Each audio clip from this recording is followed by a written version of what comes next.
morning po. Morning po. Yan. So, kumusta po ang inyong umaga? Lahat ba tayo ay naihanda ang ating puso at isipan sa ating pananambahan sa umaga nito. So, sa morning po ito, may ilan tayong mga mag-aaralan patungkol sa isang tupa, kung paano ito nabubuhaw sa Panginoon, at kung ano yung sitwasyon natin sa Panginoon. At the same time, yung goal ng ating church. Pinoproseso natin ngayon hanggang sa matapos yung taon, yung kabuuan ng sistema natin sa pag-disciple. Pero habang inaaral natin ang mas malalim yung discipleship, mas makikita natin kung ano yung magiging foundation nito sa atin at kung paano tayo makikibahagi. No? So, i-allow natin ng Panginoon na mangusap sa atin sa umagang ito dahil ito ay magsisimula sa ating sarili at hindi muna sa iba. No? So, titingnan natin itong mensahe na ito, papasok sa ating sarili bago ito lumabas sa atin at may bahagi natin. So, tayo pa lahat ay manalangin. Panginoon, salamat po sa patuloy na biyaya mo na dumadaloy sa bawat isa sa amin. Salamat dahil ikaw ang patuloy na nagbibigay, Panginoon, ng lakas, ng joy, Panginoon, sa aming buhay. At Lord, sa umagang ito ang dalangin namin. Tuloy na ikaw ang manguna, Panginoon. Ikaw ang mangusap. Ikaw ang mag-touch, Panginoon, sa aming mga puso at sa aming mga isipan, Panginoon, sa pag-aaral namin ng iyong salita. Dalangin namin, Panginoon, na Lord, ikaw ang maitaas, Panginoon, sa mensahe ng aming pag-aaralan, Panginoon, at maintindihan namin ng mas mainam, Panginoon, ang pag-aaral ng iyong salita, ang kauhawan sa iyo. Panginoon, ang mga bagay na ito, Panginoon, na magiging essential, Panginoon, patuloy sa aming buhay at sa aming buhay spiritual. Salamat po sa pangalan ni Jesus. Amen.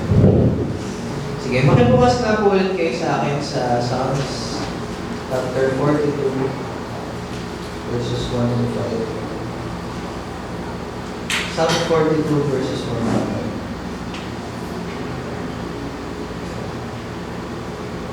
5. Sige, sundan niyo po ako sa inyong mga mata. Sabi dito, as the deer longs for a stream of cool water, so I long for you, O God. I thirst for you, the living God. When I go and worship in your presence, day and night I cry, and tears are my only food. All the time my enemies ask me, where is your God? My heart breaks when I remember the past, when I went with the crowd to the house of God and led them as they walk along, a happy crowd singing and shouting, praise to God. Why am I so sad? Why am I so troubled? I will put my hope in God, and once again I will praise Him and my Savior of my life. Sa ating pong mga hinaharap na mga concern sa buhay, maaari, iba't iba tayo ng ways kung paano tayo mag-cope sa mga problems. Kung paano tayo maharap sa, kumbaga, paano tayong nagre-respond kapag tayo yung mga nagkakaproblema, kapag tayo ay masaya. Minsan, ito yung mga nagmamatter kapag, kumbaga, ang tawag dito is yung mga defining moments, no? How do you respond to these situations, no? And dito, tayo kaya ay parang uhaw na tulpa, sabi na naglolong, or sabi na isang kanta, isang tulpa, or I mean isang kusa, na laging uhaw sa'yo. No? So, sabi ko, nung binubulay-bulay ko yung kanta na yan, bakit yung kusa, anong kinalaman niya sa pagiging uhaw? At ano yung kinalaman nito sa pag-inom? Anong connection niya sa strings? At bakit yun yung naging description ng author nung simulat niya, itong nasa Psalms 42, verses 1 to 5, ano? Or yung full chapter na yun. Sabi ko, anong meron sa usa? So, magsimula po tayo dun sa idea na ang ating relasyon sa Panginoon talagang tinawag tayo sa pagdidisipulo. Pero minsan, karamihan sa atin, gulong-gulo, lagi na lang dinidiscuss ng discipleship. Pero karamihan sa atin, hindi natin magawang makibahagi. Kasi ano nga ba ang kabuuan o ano ba ang idea ng discipleship?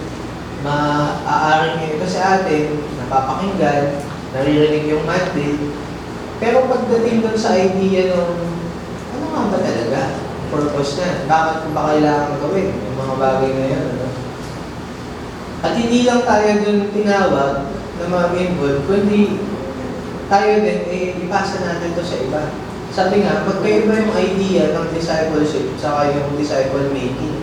So sabi ko, Lord, allow me to use yung Psalms 42 para maging springboard ng topic. Kasi gusto din namin i-impart sa inyo yung aming natutunan doon sa pag-attend namin doon sa yung IDMC. Ang IDMC, ibig sabihin niya ay intentional disciple making. No? So, we are turning doon sa idea na hindi lang idea ng discipleship, kundi disciple making. At the end of this message, nawa maintindihan natin ano ibig sabihin ng disciple making at ano yung malaking difference nito doon sa idea ng discipleship. Magkaiba pala yun, ano? Tapos, ang intentional mission natin is to reproduce, magpadami ng mga tagasunod ni Kristo. That is the idea of disciple making. So, ano nga bang difference na? Kailangan nating lumalim sa pagkakaalam na, o sa pag-alam natin sa salita ng Diyos. Dapat malalim tayo, alam natin ang word niya. And we know na ito yung sinasabi ng Diyos sa buhay natin. No?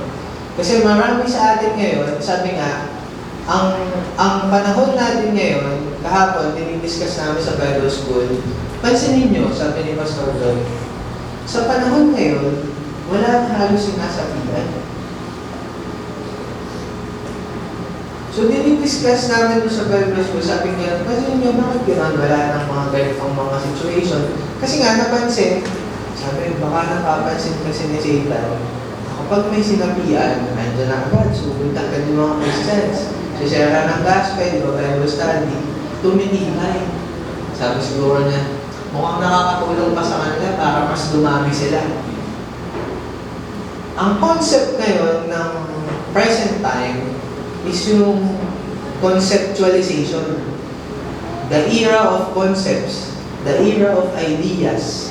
Paano yung ideas ngayon? Ano? Tapos na daw yung computer era eh. Ang binibenta ngayon, mga intellectual properties, mga bagay na hindi mo nahawakan, mga ideas. Pag nakikinig ka ng mga messages ngayon sa mga attendant mong seminar, bawal mag-record. Kaya kapag hindi ka ganun kagaling mag-catch ng idea, kung nagbayad ka ng 5,000, na-miss mo yung 5,000 mo. So that's the idea of conceptualization. Sa concepts ngayon, ang tinitingnan na doon ng kaaway is yung tinatawag na, ang ginagamit na technique sa atin is yung tinatawag na deception. How are you being deceived by Satan? Paano tayo dinideceive doon sa mga sitwasyon na andun tayo ngayon? Paano natin kiniklaim yung word niya sa ating buhay? Paano natin tinatranslate yun, ano? Kasi baka mamaya, quote ka ng verse, pero hindi na siya applicable.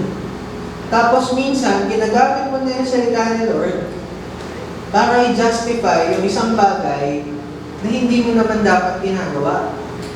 Di ba? And after nung seminar po na inattenda namin, I was reminded, very refreshing siya. Kasi, it will all go down na nagsisimula talaga ang discipleship. Sa sarili natin nagsisimula dapat. You need to allow the Lord to disciple you and eventually, kasi ang idea ng discipleship, pag sinabing discipleship, ibig sabihin na to,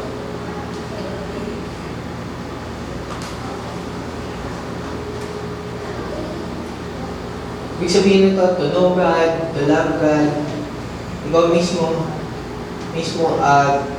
dinigdig mo yung, kumbaga, hinubukay mo ng malalim yung salita na, at sa paglalim mo, nakikita mo yung mga truths, yung mga promises. Sa pag-discover mo ng mga promises na ito yung ininging part mo sa mga dinidisciple mo. And that's disciple making. How do you make disciples sa panahon ngayon na ang ginagamit ng kaaway ay yung deception? No? So mamaya, dalawang part yung gagawin nating message ngayon. Gagawin nating springboard yung binasa nating text kanina. No? So yun, marami din naguguluhan sa panahon ngayon, yung mga critical issues, ano bang method na gagamitin natin sa discipleship, paano mga ba natin ito i-workout ng mas matindi. Yan yung ilan sa mga critical issue. Minsan, ito yung mga nag-i-hinder kung bakit hindi tayo makapagpatuloy. Pwede siguro, karamihan sa atin, pag narinig na yung mensahe ng discipleship, gusto ko naman kaya lang, paano ko gagawin? Diba? So, ang focus ng message natin ngayon is how we will involve yung ating sarili para mag-take part sa pag-disciple making. No? So, yun yung topic natin. Okay. Here's the springboard. Sabi, as the deer pants for the stream of water, so my soul pants for you. Ano ibig sabihin ng pants? Uhaw na uhaw. Hinihingal. Bakit? Ano usually na status or ng scenario ng mga usalagi? Sila yung laging, tawag dito? Sila yung laging kinakain. Sila yung tawag doon, sa food chain, sila yung prey, yung predator, di ba? So, kaya ang situation lagi nila, nung dinidescribe tong as the deer pants for the stream of water, minsan, kahit na dumadating dun sa mga point na gusto niyang uminom dahil pagod na siya, uhaw, yung pagyuko niya at pupunta siya dun sa stream of water, makikiramdam pa yan, titingnan niya kung may predator ba. Kasi nga, baka mamaya, habang umiinom siya, bigla na lang may sumakmal dito niya. At kapag manonood kayo ng Discovery Channel, you will see kung paano ganun ka-stealth yung mga predator na uupo sila doon sa may mga damo, tapos aabangan nila, aantayin nila yung moment. Yung moment na biglang pagtalo nilang gano'n, sasakmanin gano'n lang bigla. Ganyan ang style ni Satan. Sabi nga, ang era of deception, lagi lang nakaganyan sa'yo si Satan. Ikaw yung kusa na magiging prey niya. At kapag dumating sa point na hindi ka na aware, bigla na lang may luluntag sa'yo. Tapos, bakit kaya leeg ang pinaka-target? Kasi dito yung malalaking ugat. Tapos kapag nabali mo yan, nak-crush yung vertebrae, patay ka agad. Ganun yung idea nun. Kaya mapapansin nyo, most of dun sa mga wild animals, ang lagi na target is yung leeg. Kasi dyan, pag paralyzed ka na agad hindi ka na makakagalaw, either pagkagat pa lang sa'yo, patay na. So sa part na to, doon sa sabi, a deer will not stop and drop its head to drink unless it feels perfectly safe. Tinitingnan niya. Pero minsan sa buhay natin, are we really safe? Minsan sa mga paniniwala natin at mga niyayakap natin ng mga prinsipyo, ito ba ay talagang naglalagay sa atin sa safety? Minsan may mga Christians na naniniwala sa Bible, naniniwala din sa konsol. Sabi na isang professor namin dun sa training na inattendan ko, wala naman daw masama. Kasi meron siyang Buddha na nakakumita. Sabi daw sa kanya ng nanay niya, himasimasin daw lagi yung siya ng Buddha. Kasi daw yung magdadala ng swerte. Sabi, mga Chinese, maliit kita, pero daw yung pera. So yung mga Buddha na ganyan, mga paniniwala, mga pamahiin, pero paano natin i-absorb? Even the Word of God, gaano kalalim ito sa atin? Kasi baka mamaya, Mali ang pagkakaintindi natin. Si Jesus mismo, as discussed, nung nandun siya at nagpa-fasting, si Satan nagko-quote ng Bible verses. Diba? Ibig sabihin, si Satan mismo knows the word. Maraming Christians na pwedeng alam ang word, pero pagdating sa application at sa pagkakaintindi ng tamang interpretation ng word, hindi alam. Pero ang worst thing, si Satan, alam niya at kinukote niya. Binibigay pa niya pang temptation kay Jesus nung time na yun. Kaya possibly, baka dumating sa point sa buhay natin, na tinetempt na tayo ni Satan, tapos andyan na tayo. Baka mamaya, bigla ka na lang sakman sa iyo. Pero paano mo, nanonotice mo ba yun? Are we noticing that? Sabi, the environment must be quiet, free from foreign sin. Imagine, even yung usa, inaamoy niya pa, kailangan maamoy niya na clear at safe ang situation. Kasi, kapag uminom daw ang mga usa, very still din. Walang masyadong tunog, hindi, di ba? Yung mga aso kapag uminom sila, gumagano pa sa may tubig, ano? Pero ang usa, imagine ninyo, uhaw na siya, tapos yuyuko siya, iinom niya ng sobrang tahimik. Tapos kapag may narinig yan, gagawin agad yung leeg, tapos titingin. Tatakbo na naman yan. Ang hirap ng situation nila, no? Takbo ng takbo.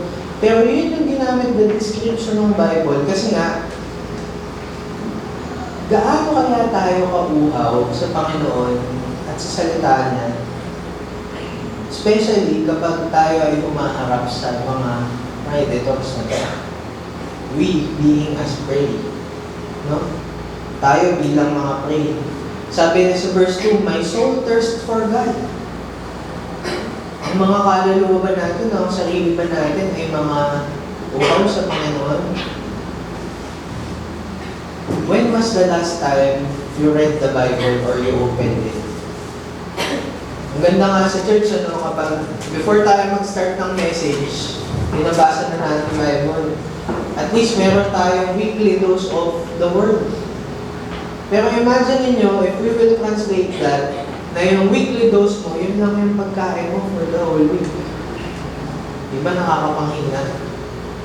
And it gives us the idea, kaya ganun kahina yung ating pananampalataya sa Panginoon, dahil ganun lang kakonte yung dose na ini-intake natin. Gano'n tayo kauhaw sa Panginoon? Isipin natin, saan kaya tayo sobrang uhaw? Sa atensyon? Sa games? O sa ano man? Saan natin sinusok yung buhay natin? Anong nagsasaturate sa atin? Saan tayo busog na busog? Ang sabi ng text natin ngayon, does our soul thirst for God, for the living God, sabi ito. When can I go and meet with God? Sabi ng isang phrase, or sabi ng isang nabasa ko sa internet, sabi, wala akong karapasan na amakin o tanungin ng Diyos sa lahat ng nangyayari sa buhay ko. Kasi sa panahon ng kasaganahan, mga kasiyahan, hindi ko din naman siya tinatanong. Kapag tayo nagkakaproblema po, umaharap sa mga kabagabagan, mga problema, kanino tayo malapit? Takbo agad sa best friend, takbo agad po kanino? Kanino tayo humahanap ng comfort? Are we still using His Word? Are we reading His Word? Kasi, tayong mga Kristiyano, the people of God should not neglect the Word of God. E mamaya, tingnan natin kung gaano kalalim ito ibibigay sa atin ng Panginoon. Sabi, my tears have been my food day and night. Sa Tagalog, ang sabi dito, yung luha ko, yun na yung nagiging pagkain ko sa umaga at sa gabi. Naka-experience na po ba kayo na yung buong araw kayo umiiyak? Dahil may iniiyak kayo sa Panginoon. Maybe sa mga class, ganun ano, lalo na sa mga kabigatan ng mga problema. Sabi, Sabi, my tears have been my food day and night. While people say to me all day long, where is your God? Asa na ang Diyos mo? Sabi, these things I remember as I pour out my soul, how I used to go in the house of God under protection of the Mighty One with shouts of joy among the festive. So, sabi dito, inaalala ko yung mga ka-activan ko sa church, yung mga involvement mo na masaya ka. Pero bakit gano'n? Kapag dumadating na yung mga paghihirap at mga sitwasyon, nawawala tayo. Are we really rooted sa Panginoon at sa Kanyang salita? Yun yung topic natin ngayon. The rootedness of our lives to God and to His Word. The rootedness of our lives, especially our spiritual lives, and our rootedness dun sa Word of God. Verse 5, my soul and why, my soul, are you downcast? Why disturbed within me? Put your hope in God, for I will yet praise Him, my Savior and my God.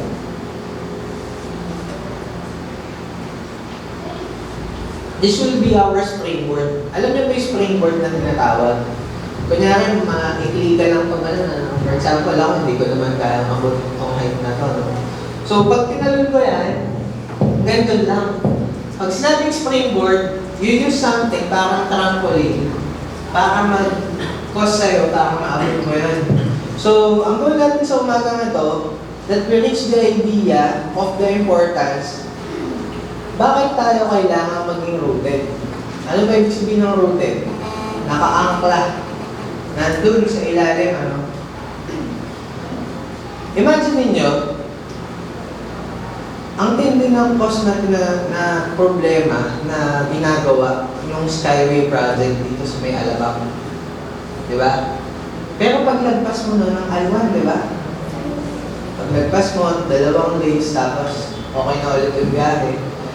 Pero nagiging bottleneck siya dito sa side ng Alabang na ang portion niya ay nagmumula minsan hanggang doon sa Carmona. Imagine that, tapos yung flow. Nung last Thursday po, galing akong Manila, nag-cause din ng bottleneck, nag-asphalto sila dito sa may viaduct. Imagine yung traffic, inabot hanggang doon sa Pasay. Pero itong mga ginagawa nila, is this important? Yes. Kasi this is foundational. No? Yung foundational na to will be important kasi dito sila naglilay ng foundation. Kasi nga, kapag malambot ang foundation or pangit ang foundation at malambot ang lupa, may tendency na bumagsak. Sinong nakakaalam ng balita tungkol sa Mindanao? Di ba? Daming usapan sa social media at si Debola ay sumama. No? So, siya daw yung nagpatigil. Sabi nga nila, Pastor Jay, kahapon, nag-uusap kami doon sa pinahiya talaga ng Lord siya. Ano nangyari? Sunod-sunod yung aftershocks, no? Grabe. Na-experience natin yung lindol na kapag lumindol ng malakas, konting aftershocks, tapos na. Pero ito halos hindi tumitigil, tuloy-tuloy. Eh, ikaw ba naman, i-claim mo, pinahinto ang lindol. Dahil siya daw yung anak ng Diyos. O, di pinahiya siya ng Panginoon. Diba? May justice talaga ang Panginoon sa mga sitwasyon naman. Lalo na yung mga pagmamalaki at pagmamayabang. Sige po. Allow me to share to you itong 5 defining questions na tinuro ni Edmond Telan. Actually, yung iba dito, si JP alam ko na ito, na-share na natin sa worship team, ano? Pero allow me to share naman sa congregation, ano? So these are the 5 defining questions na pwede natin magamit sa mga bagay-bagay sa buhay natin, especially when we are thinking of something, is it important? No? So, i-memorize din natin. Kaya niyo po ba yan? Kaya ba natin? Sige nga, try nga natin. Okay. This is the first question. Why is it so important? Sabihin niyo nga po, why is it so important? Why is it so important? Yan. Ano ibig sabihin nun? Bakit ito importante? O kaya, importante ba ito? Yan. So, ulitin natin 3 beses. Why is it so important? Why is it so important? Why is it so important? Sabi, ang key daw to memorization, ang turo sa amin. Sabi ko, nag-believe din ako. Kasi isa po ako sa pinakamahina mag-memorize. Mas gugustuhin ko na intindihin yung meaning, tapos mag-i-stuck na yun sa isip ko, kaya ko na i-explain yun. Kaysa pag may memorize, sin mo ko. Hindi katulad nung bata tayo, di ba? Pag DBBS, best in memory verse, Johan Arsaga, o di ba? Best in memory verse ka nun, di ba? Yan, sila BJ Arsaga. Sa mga DBBS, saka sa Sunday School, di ba? May mga ano. Tapos nabalikan ko, sabi ko, oh, ano, inuulit-ulit lang sa amin. So sabi, the key to memorization is repetition. No? So sige, 3 times, nagawa na natin na. Why is it so important? Okay. Second na question. If it is so important, why is it so neglected? Ulitin po natin. If it is so important, why is it so neglected? Ulitin natin. If it is so important, why is it so neglected? Isa pa. If it is so important, why is it so neglected? Kung ito ay importante, bakit ito pinapabayaan o hinahayaan? Ulitin natin. If it is so important, why is it so neglected? Simulan natin mula dun sa first, tapos sa second. Ready? Go! Why is it so important? If it is so important, why is it so neglected? Why is it so important? If it is so important, why is it so neglected? Simula ulit. Why is it so important? If it is so important, why is it so neglected? Okay. Kaya. Okay, 40%. Next wave. What is it all about? Kanina, dalawang why. Ngayon naman, what? What is it all about? Okay. 3 times. Ready, go. What is it all about? What is it all about? What is it all about? Sa baba. What is it all about? Okay, ready na? Simulan natin sa simula. Ready, go.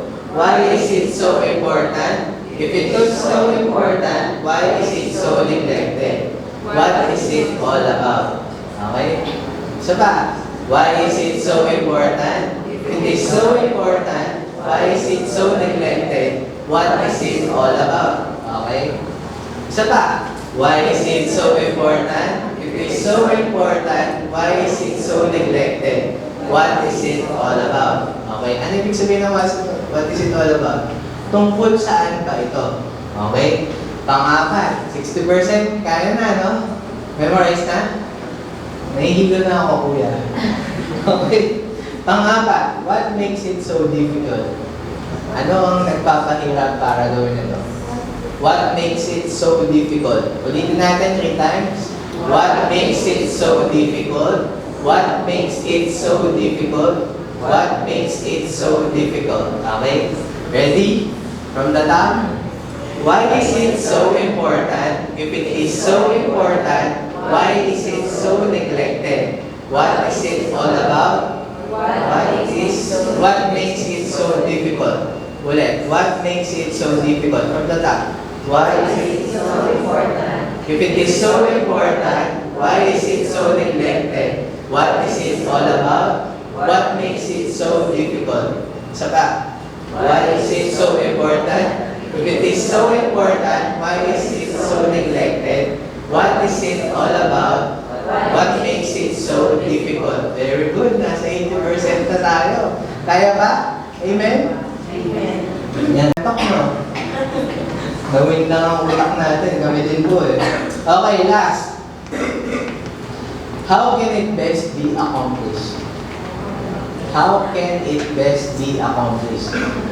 So, dalawang why, dalawang what, yung dulo ay how. How can it best be accomplished? Ulitin natin 3 times.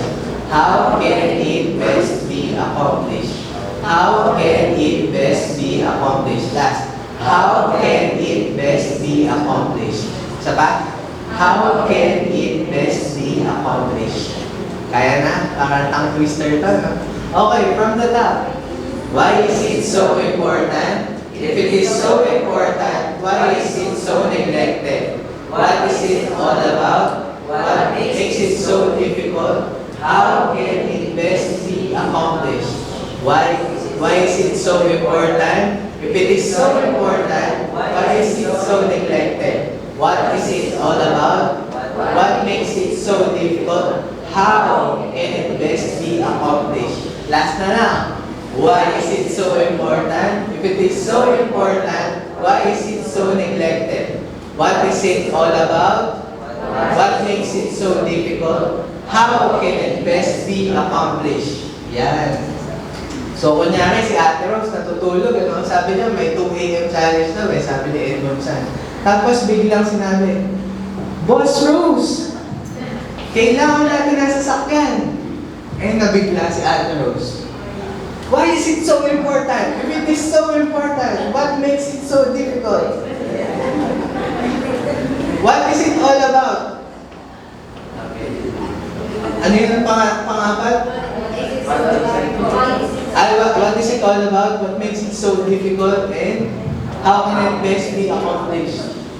Alam niyo, sa lahat ng bagay, pwede natin magamit nga rin. Kami din naaliw nung tinuro sa amin yan. No? So, we are imparting it to you. No? Sige, allow me to answer you dun sa ating heart ng message. Dun sa yung rootedness in the Word or yung rootedness sa Word of God. No? So, i-question natin to. Why is rootedness in the Word so important? If it is so important, why rootedness in the Word is so neglected? What is rootedness in the Word all about?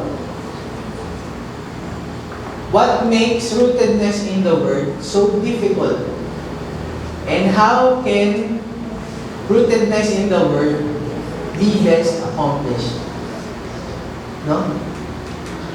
Point number 1, why is it so important? Because rootedness is important than readiness in the ministry. Minsan, karamihan sa atin, yung readiness, mga gustuhan, yung eagerness, yung sige atin ako dyan. Part yun, kasi yun yung nagiging outcome ng ating rootedness. Kapag tayo ay rooted sa Word, at alam natin ang salita niya, madali na lang magkaroon ng motivation.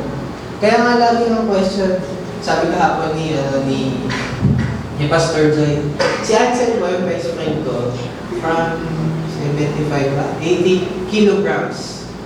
Nasa 72 kilograms na lang siya ngayon. Medyo nagkakalapit na ako kami ng katawan, pero mas mataba pa din siya. Sabi ni Pastor Joy sa kanya, Ansel, sabi niya, anong driving force mo?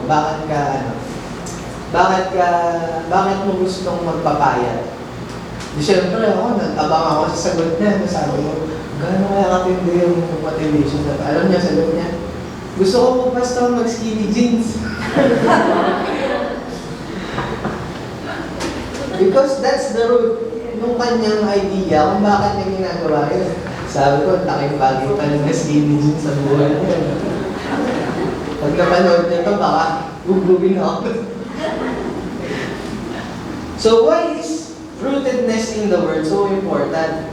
Usually, sabi, we treat the Word shallowly.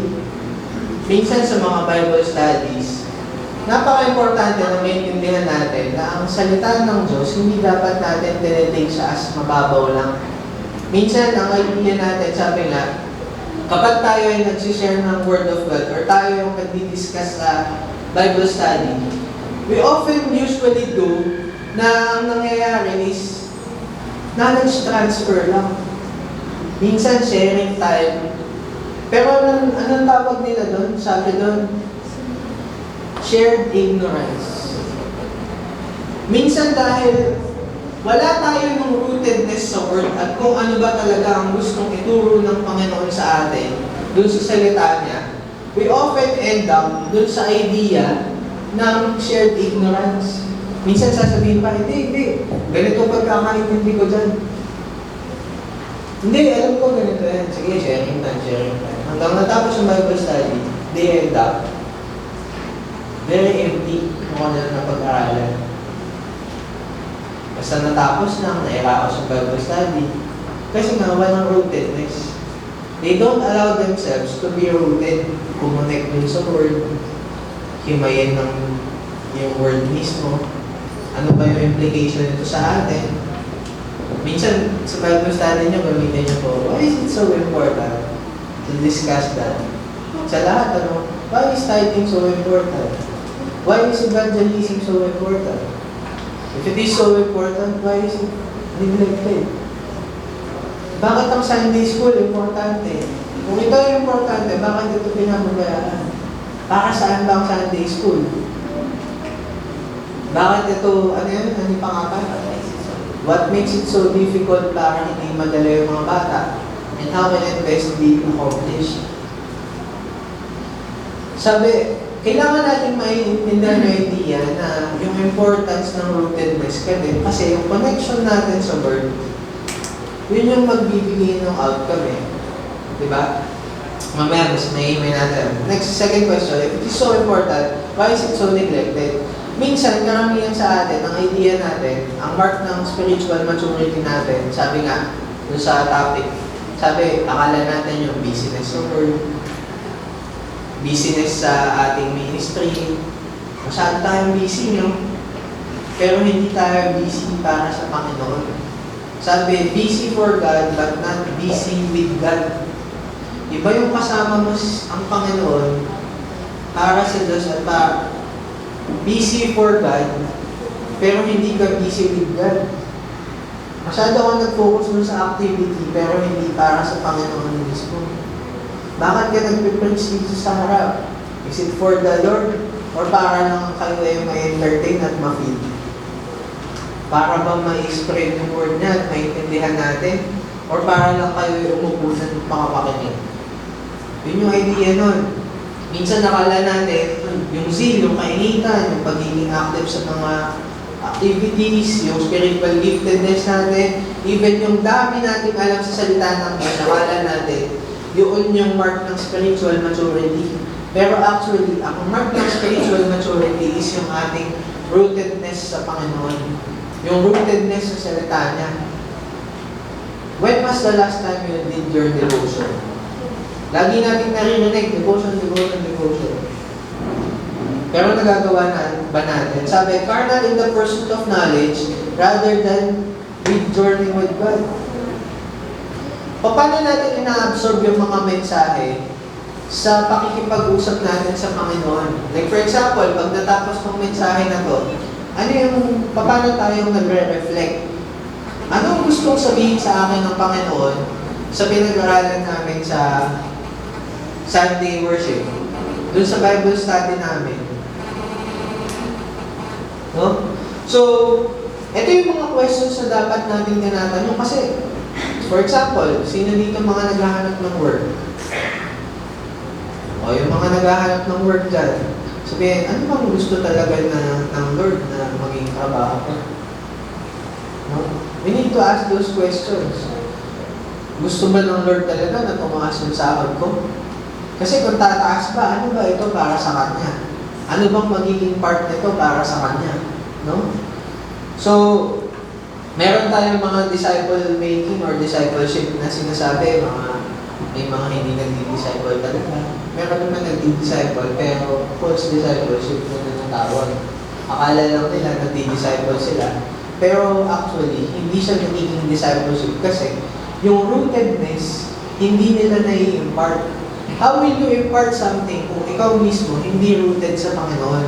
Kaya nga nung introduction natin kanina, it is a challenge for us na tayo mismo na nagdi-disciple at magsisimula na before tayo mag-share ng God, before tayo mag-evangelize, before natin i-spread out mula sa atin, sa loob, tayo mismo rooted sa salita niya. Ulitin natin. Before tayo mag-disciple making, before natin i-spread out, before natin i-share yung devotion natin, before tayo mag-start ng devotion sa praise and worship team, we should be first rooted dun sa word na i-discuss natin. Kasi ang hirap doon, kapag knowledge lang ang gusto mo i-transfer, doon nagkakaroon na walang inspiration. Kaya sinasabi sa The Voice, para kang kumanta ng wala lang, hindi mo naramdaman, hindi mo na-internalize. Parang ginalingan mo na, pero walang feeling. Ganun ang idea nun. At sa pag-disciple natin, lalo sa mga kabataan, lagi ito kayo ulit-ulit sa inyo ni Kuya Golden. At para sa lahat po sa atin, kasama tayo doon sa pakikibahagi. Sa disciple making, diba, discipleship? Yung discipleship, tayo mismo, nagpapadisciple sa Panginoon. Nagiging rooted tayo, mga simpleng tinuturo ng Lord about the faith. Delight yourself in the Lord and He will give the desires of your heart. Ano ito sa'yo? When you delight yourselves to the Lord, nararamdaman mo ba na binibigay niya yung desires of your heart? Kaya tuloy, kapag nag-testimony ka, andun yung spark. Nararamdaman mo ibang mga sinisiran mo because it is rooted. No? Eh pag nag-speak ka, sasabihin mo. O kaya pag nag-discuss ka sa Bible study, sabi, all things work together for good for those who love the Lord. Tapos, nung nagkaroon ka ng isang sitwasyon na hindi nag-work out, sasabihin mo, ikaw din mismo, may doubt dun sa verse. Bakit? Kasi hindi ka rooted doon sa verse mismo dahil hindi mo nga siya hindi mo siya in-absorb sa buhay mo. No? Gano'n tayo ka-rooted sa salita ng Panginoon, paano natin ito ina-absorb sa ating buhay? Walang surrendering. Kapag tayo nakikinig ng Bible study or ng message, pumapasok sa atin ang salita, pero walang revival of the heart. Even ngayon, kapag nagsasalita dito sa harap, kapag nag-i-speak si pastor o kung sino man, kapag napapakinggan natin, minsan, we tend to do na nagiging head knowledge lang siya. Panay sa isip lang, alam ko na yan. Pero pagdating sa kung paano natin ito i-live out, wala na. Hanggang doon na siya natatapos. There is no revival. There is no action. There is no something happening. Diba? Parang ganito yan eh. Yung mga chemical reactions sa chemistry, diba, yung iba nagpa-project, gagawa ng mga ganyan. Tapos pag nilagay mo yung chemical na yun, pag-start na siya magkaroon ng ano.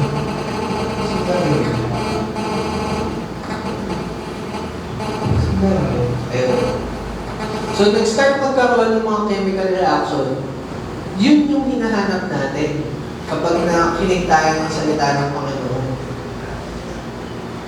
So, sa inyo na po, may mga interaction live po tayo. Sabi sa Matthew 13:19, when anyone hears the message about the kingdom and does not understand it, the evil one comes and snatches it away, what was sown in his heart. Sabi sa Tagalog, napapakinggan natin ang salita, pero hindi natin naiintindihan. Kasi yung evil one, ma-absorb mo yun, pero walang understanding, tapos kukunin sa'yo ng kaaway. Mawawala na siya ng silbi sa'yo.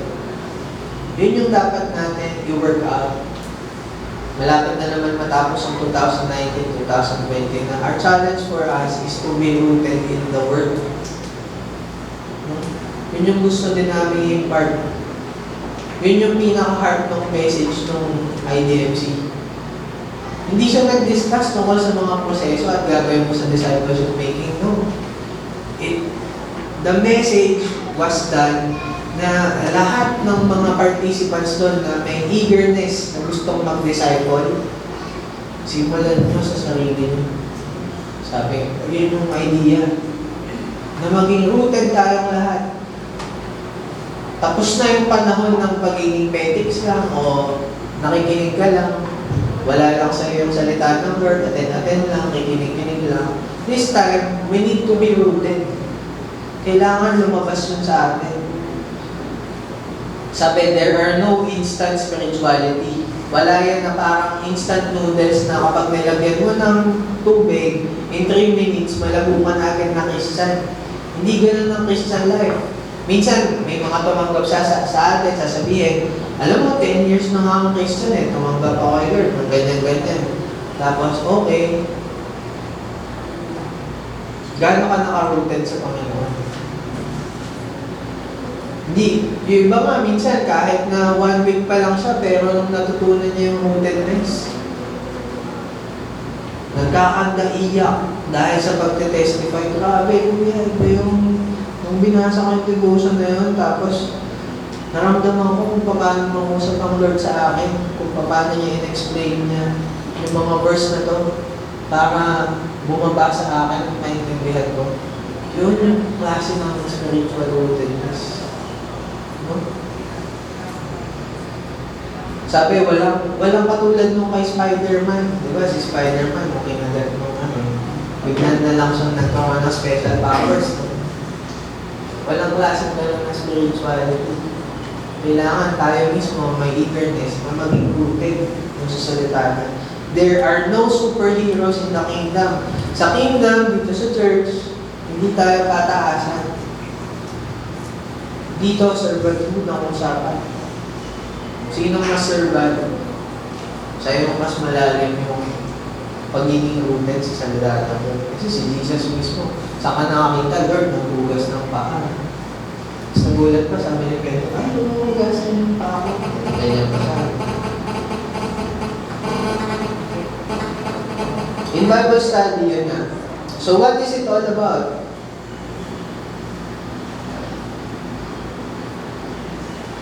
There's a verse that says, a lamp unto my feet and a light unto my path. Ano yung lamp na yun? Yung salita ng Lord. Yung salita ng Lord na rooted sa ating buhay. Alam niyo po, sabi nga nung describe ko, na-appreciate ko lang todo yung description na illustration. Noong unang panahon nga naman, walang mga street lights, walang sa daanan, madilim lang talaga. So yung salita ng Diyos, dinescribe dito, a lamp unto my feet. Kasi kailangan mo makita ano yung tinatapakan mo. Especially sa desert, pwede kang makatapak ng scorpion, bigla na lang tutusukin, patay ka. No? Ganun yung situation, and a light unto my path. Walang street lights, imagine this, walang street lights, wala kang hindi mo alam kung saan ka pupunta, saan ka maglalakad, at kung ano yung mararating mo. So, very important yung meron kang light na dala-dala. At ang sabi, ang description, ito yung Bible. No? Kapag di natin ito sinimulan, lilipas yung mga panahon, walang kinakahinatnan yung mga ginagawa natin. Kaya we are called, again, dun sa rootedness natin, sa salita ng Panginoon. Fast up natin. What makes it so difficult? Walang time, different priorities, walang conviction. Are we convicted? Are we convinced dun sa ating ginagawa? Kapag tayo nagsisimba, convinced ka pa na dapat mag-worship sa Panginoon. Kapag sinabi ng worship leader dito, tayo pa lahat ay magpalakpakan. Pero iba sa atin, hindi pumapalakpak because there is no conviction. Walang connection doon sa idea na united na worship. Yun yung idea ng worship service eh. Na lahat tayo, sabay-sabay mag-worship sa Panginoon, the worship leader will lead.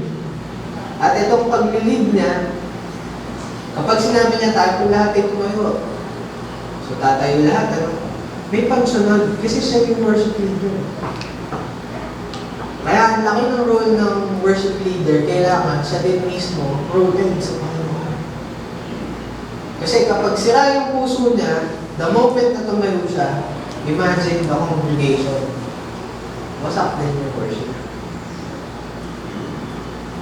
Lack of surrender. When was the last time you surrender?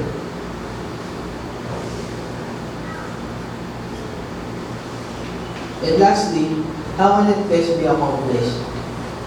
How is rootedness in the Word best accomplished? It's simple. Narinig na natin kanina. Our devotion. Ang simple naman yan, devotion and faith. the idea of devotion is not just the activity of doing and reading. Kasi ang idea natin ng devotion, gising ng umaga, magbabasa ng Bible, yung iba parang they do it as a mini worship service. Pero if we do something na devotion ka, pero wala yung connection, parang walang signal. Gets nyo yung idea? Walang signal, hindi connected. Kumbaga, nag-on ka ng PLDT, hindi ka nakapagbayad, walang connection, ano lumalabas? Internet is lost or internet was lost. Wala kang connection sa internet. Kapag ang devotion natin, ganun yung type, na there is no connection, there is no signal, wala yun. You're just doing it na walang sense. How do they do their devotion? Minsan, mini worship service siya. May iba, kakanta, after kumanta, reading of the word, tapos, di ba, yun may our daily bread. Doon sa daily bread nila, babasahin nila yung illustration, tapos sa dulo, meron itong reflection. Yun yung idea.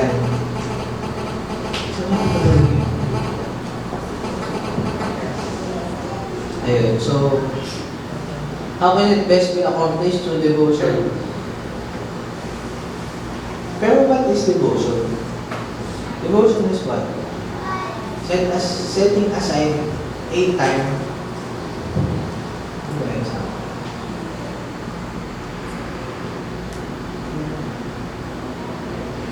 Setting aside time for the Lord. Kailangan itong time na to sa Panginoon lang. Wala kang ibang iisipin, wala kang ibang gagawin. That's devotion. Kapag nagawa mo yun, yung focus mo, diba iba sa atin, kapag di ka focus, alam mo, tinry ko po before sa work, kung mag-multitask. Kaya naman, kaya lang, walang quality yung ginagawa natin. Pero if you do things one at a time, there is quality. At the same time, mas madami kang ma-accomplish. Try nyo minsan, isang araw, mag-multitask kayo. Naglalaba ka, tapos naglalaba ka, tapos nagluluto ka para naglalaba.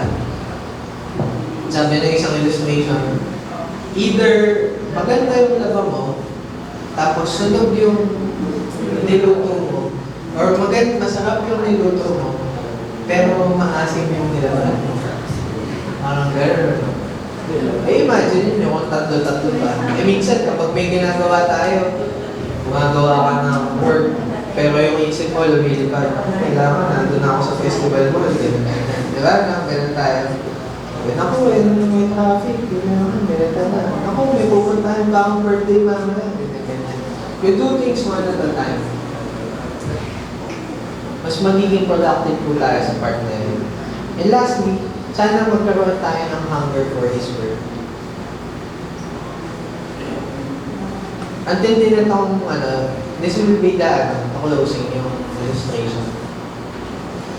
Na-strike ako dito, there is a gold wrapper daw.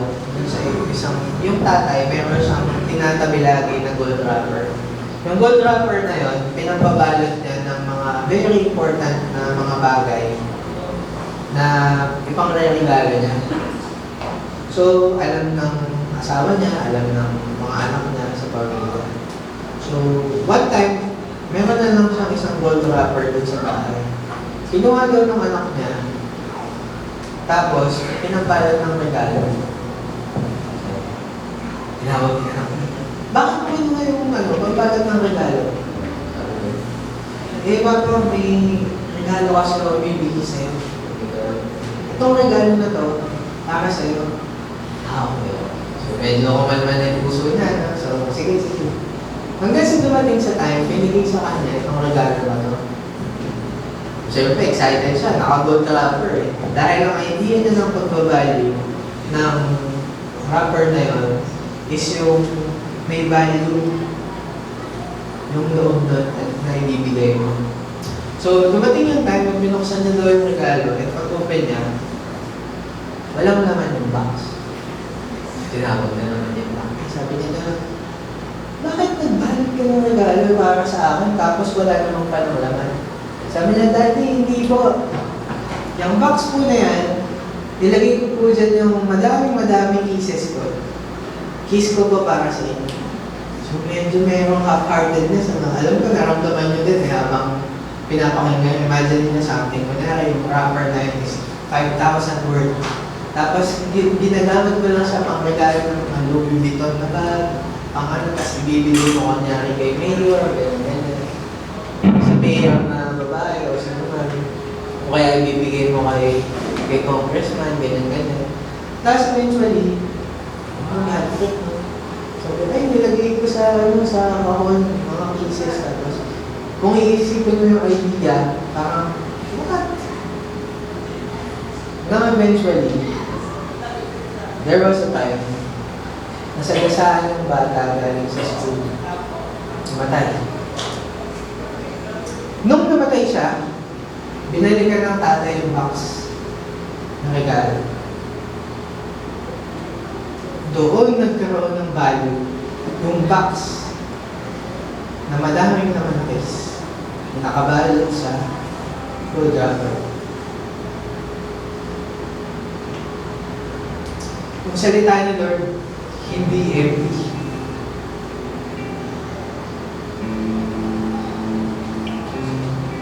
Hindi siya tulad ng box. Ngayon lang.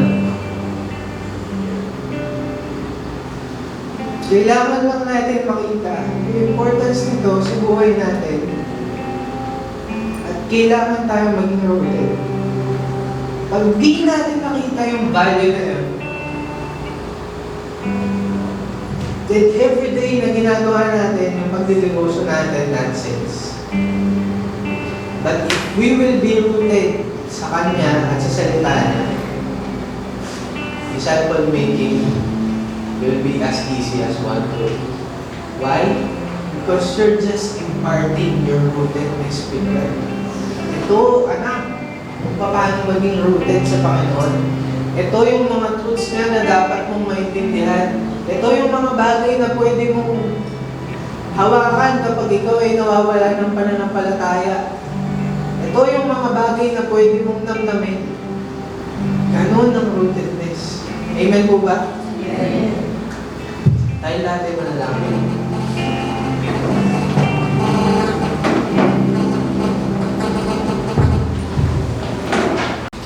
Panginoon, tunay nga po sa umagang ito. Ang dalangin namin, O God, is that we will see the value, Panginoon, of our rootedness to you. Yung rootedness, Panginoon, na malalim kami sa salita mo, alam namin yung pagkakaintindi namin sa salita mo. At Lord, hindi lang yun pumapasok sa amin, kundi kapag ito ay naproseso sa buhay namin, lumalabas ito, Panginoon, at nagpupos para mabuhay kami, Panginoon, at pagbago ng buhay sa amin, Panginoon. Yung pagbabago ng buhay ay dahil dun sa rootedness namin sa inyo. At Lord, salamat dahil patuloy, Panginoon, na ikaw ay matyaga sa amin. Tunay nga, Panginoon, na Lord, maging tulad ka rin ng isang pusa na laging ulo sa iyo, Panginoon. Na Lord, ikaw yung aming pupuntahan, Panginoon, that our rootedness to you, Panginoon, will result to something. And ilan lang yun, Panginoon, especially yung salvation, Panginoon, kapag kami ay rooted sa inyo, we can easily impart, Panginoon, na yung disciple making. Mas dadami, Panginoon, yung alagay mo dahil makikita nila sa amin, Panginoon, kung gaano kami, Panginoon, na rooted sa inyo. Salamat, Lord, sa mensahe. Tayo po lahat ito ngayon. Awitin natin yung aslan.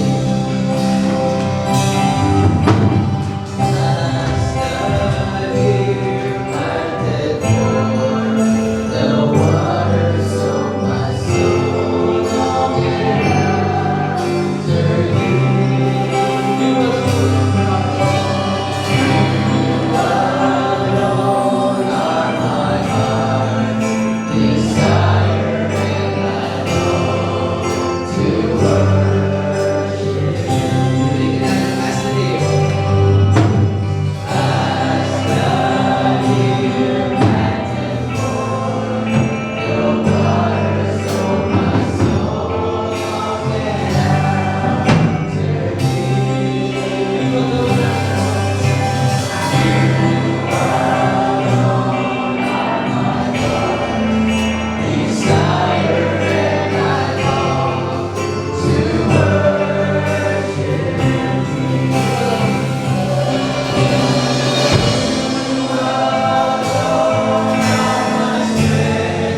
you, Panginoon.